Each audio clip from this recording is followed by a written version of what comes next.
Good morning, everyone. Before we will start, let's come into the presence of God through prayer. Father God, we would like to commit to you our time, Lord. We bless ang mga discussion, especially, Lord, as we learn how to make a lesson plan. We bless mo ang among usaman, Lord, ako nga nag-share Ginoo sa kada isa. We pray, Lord, na ikaw maghahatag ka ng nako, Lord, of knowledge and wisdom. Lord, prepare our hearts and our mind, Lord, pagdawat sa imong mga lessons sa among matuhan this morning. We commit to you everything in Christ's name. Amen. So today, the task or the lesson that assigned to me is about how to make a lesson plan. So today, we will learn through the book of Nehemiah. Ang title is about becoming servant leaders, found in Nehemiah 5 verses 14 to 19. So I will assign you to read it earlier before our class will start. So this time we will study about the plot of biblical narratives sa kaning book of Nehemiah. Then action begin, setting people in place, conflict generated, mga preliminary incidents, and then may climax, mga complication na hitabo, no? So conflict was intense, conflict begins to unravel, and then may resolution, conflict resolved, and action ends. So example of plot for Nehemiah. 9 people, God, Nehemiah, mga men, and then mga governors, and then the place, Judah, Jerusalem, and so on. Then the preliminary incidents. So that is the time of King Artaxerxes, ang food ay allotted to the governors. Mao na mga incident nga na panghitabo. Ang conflict diha, the earlier governors took the allowance. Ang conflict most intense sa panghitabo kay bugat ang ginabuhat sa mga earlier governor that time, gikwaan sila og 40 shekels of silver bread and wine. So bugat pa ang trabaho, mo na mga conflict nga panghitabo dito. And then so the time conflict begins to unravel. The time of Nehemiah, sa diha nang gi-appoint siya as a governor, naggaan-gaan na ang paghihirap sa mga Jewish believers. So ang gibuhat ni Nehemiah, he chooses not to take food allotment because of fear of God. And then conflict resolved. Nehemiah worked together with the Jewish people. And then here, ano ang mga outcome? Nehemiah could ask God to be kind to him. So take note here, the repeated words or mga phrases. Ano siya, mga food, heavy demands, governor, reverence of God, mga servitude, mga remember na mga word, repeated keywords or phrases. Understanding message to the original audience. This is the big idea. Like learning English, may na subject and predicate. As we study also the Bible, naapod ani. Subject here, why Nehemiah refused to avail of the governor's allowance and serve the Jewish people? Ang predicate is because he feared God and did not want to burden the people by them serving him. The big idea here, Nehemiah refused the governor's allowance and instead served the Jewish people because he feared God and did not want to burden the people by them serving him. Mga biblical principles, I will let you read that one. Now we can apply it in our daily lives. Unsa man ang contemporary message here? Let's go back to the original audience. The big idea here, Nehemiah refused the governor's allowance instead of serve the Jewish people because he feared God and did not want to burden of the people by them serving him. Ang real need to decide to become servant leader who serve those under their leadership. So may teaching idea here. Leaders who fear God willingly give up their rights in order to better serve others. So may mga outline. Okay, outline number 1, give up rights to be served because of fear God, care for their people, God to reward them.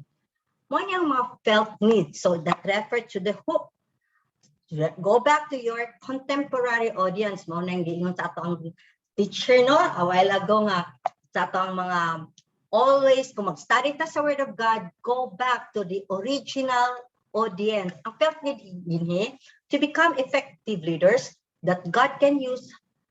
Ang question, how will I use this to grab attention and lead to the topic? Mo na ang hook. This need will be used to raise the need of the audience to be used by God as leaders, and then turn it to how to be a servant leader God can use. Description of real and felt need of contemporary audience. Section number 1, description of real need. Statement, a real need of each ETCP student is to decide to become a servant leaders who serve those under his or her leadership. Explanation here. Students come to ETCP to become more effective leaders. Effective leadership takes more than knowledge and skill. Mo nang ginatudlo sa tuwa nga ginatudloan ta mga knowledge and skills, pero ang very important is like Jesus Christ, he demonstrated he wants to serve, not to be served. So being a believer, being a Christian, as a leader also to be, nga makita kini usab ang Christ-likeness na we are willing to serve, not to be served like Jesus Christ. So students need to make a decision to serve others while at ETCP from heart that fears God and cares for his people in order to help them be the effective leaders they desire to become. So ano man ang felt need dinhi? A felt need of ETCP students is to become effective leaders God can use. Unsa man explanation dinhi? Students come to a school of leadership to become leaders. So daghan sa atoa nga mga leaders for how many years na ba? Nag-teach kag Sunday school or naga-handle ka o ka ng mga bata. So ang one part, a good thing diri sa ETCP, gitrain kita how to become more effective. So that is a call. Dapat maintindihan na nato, that is a calling to serve. So all come to ETCP to develop and sharpen their exegetical, mo nang itudo sa tuwa, theological, and ministry skill. They hope to gain valuable knowledge and wisdom to lead the people. Now, unsa man ang ato ang objective. TK is to know, TB is to be, TD is to do. Ang to know, servant leaders decide to serve, not be served. Ang TB, to be, to fear God and to care for people. Ang to do is immediate response nato na unsa man ato buhaton karon. After reflecting sa imong leadership style, are you the person that you want to be served or you serve? So explain na nato. And then may naa siya short term for this week. From the discussion we had, we learned that servant leaders must fear God and care for people. Ang question is, how can you demonstrate one of these two qualities in practical ways this coming week? One or two action lang na siya nga ating specific nga atong decision nga ipakita nga mga qualities as a servant leaders. Now let's proceed to the outline. Una-una, becoming a servant leader, give up rights to be served, care for their people, can expect God to reward them. Sa hookbook, luktok na kita. Now, ang FQ din here is launching question. OBS is observation, INT is interpretation, APP is application. Sa hook part, it's only 4 minutes. 4 minutes. Okay?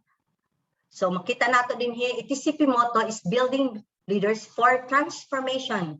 The question here is, sa hook part, what qualities of an effective leaders would you describe a graduate of ETCP? Isulat nimo kana.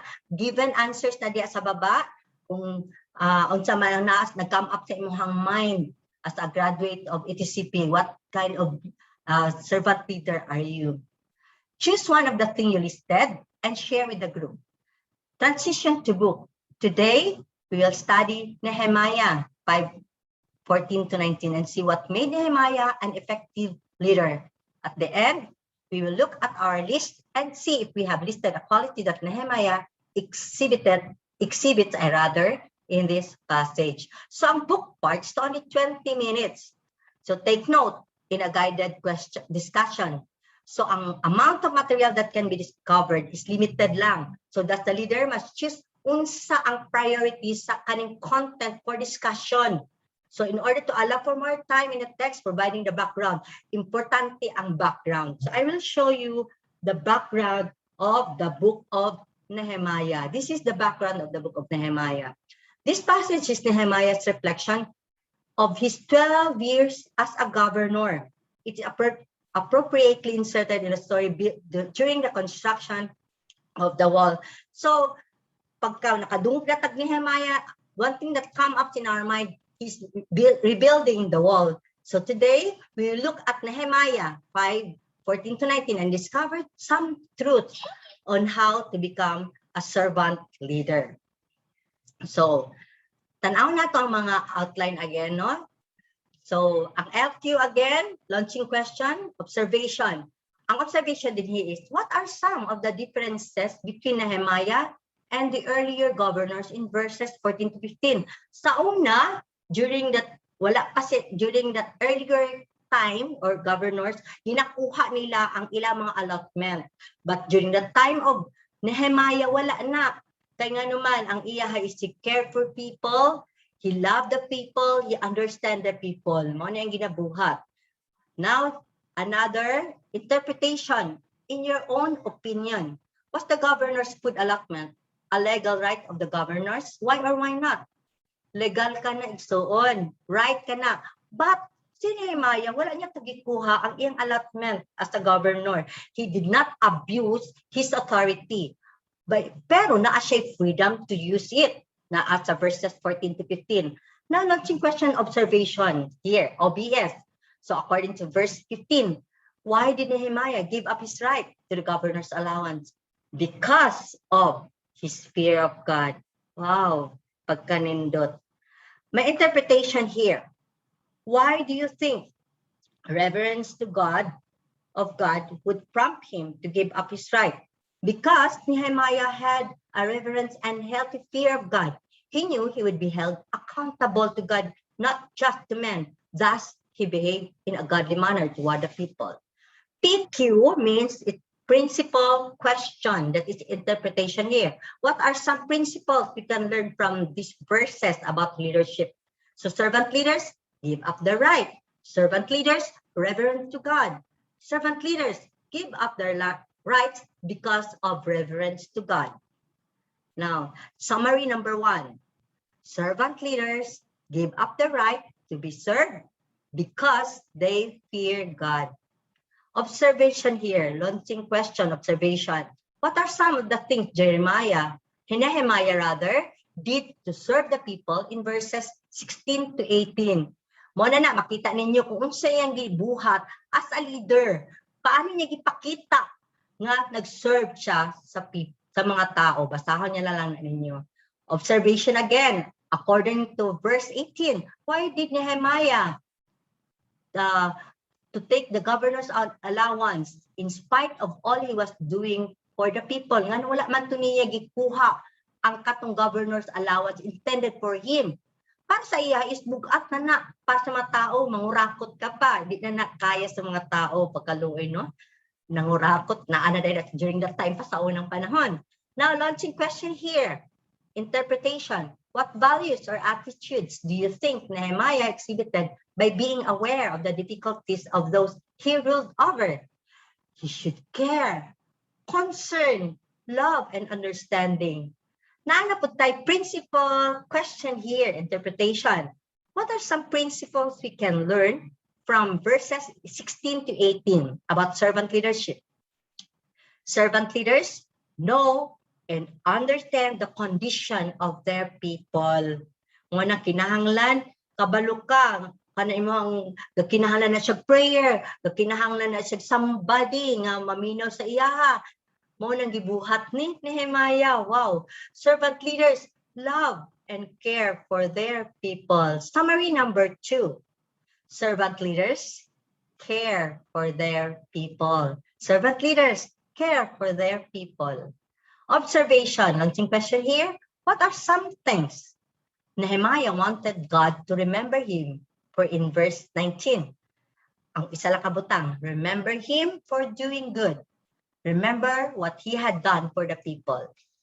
Launching question again here, interpretation. What do you think is meant by remember? For God to bless him, for God to reward him. Principle question again here, interpretation. What are some principles we can learn from verse 19 about servant leadership?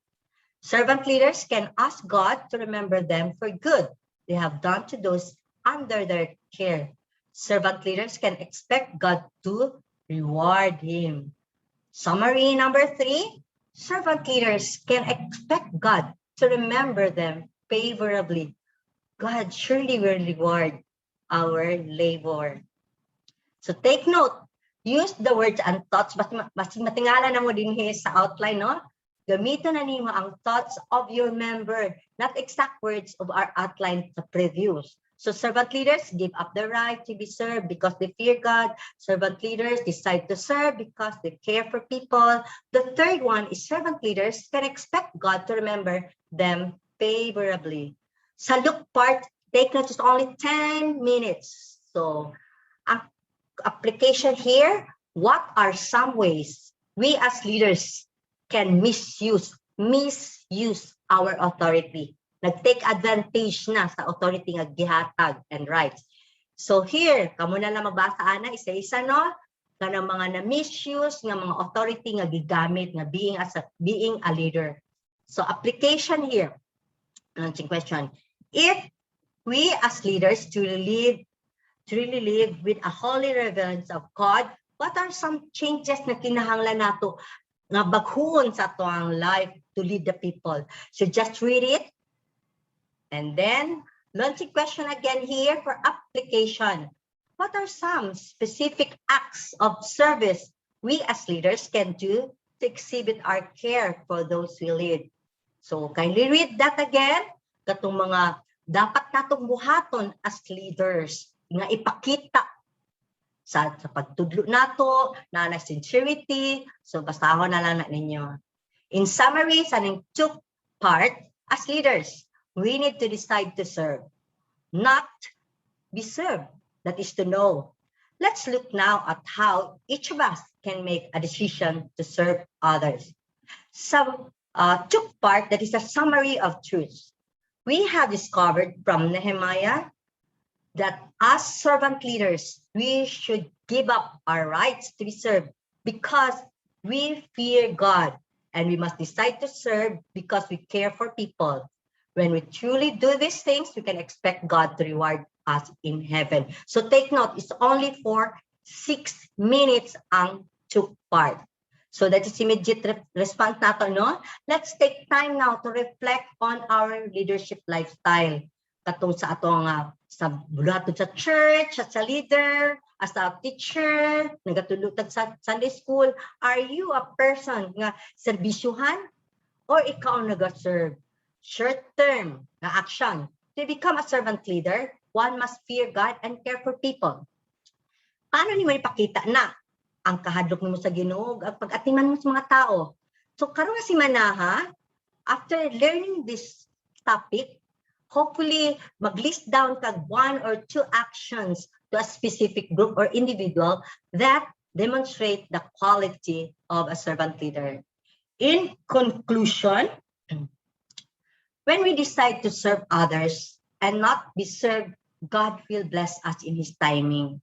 So you go back to your hook, katong pang-list down ninyo earlier, yapil ba nimo ang serving others as a need to become an effective leader? If not, add it ang word, katong mga being a servant leader, isulat ka na igsuon. No one can be an effective leader before God unless he decides to, or she decides to serve and not be served.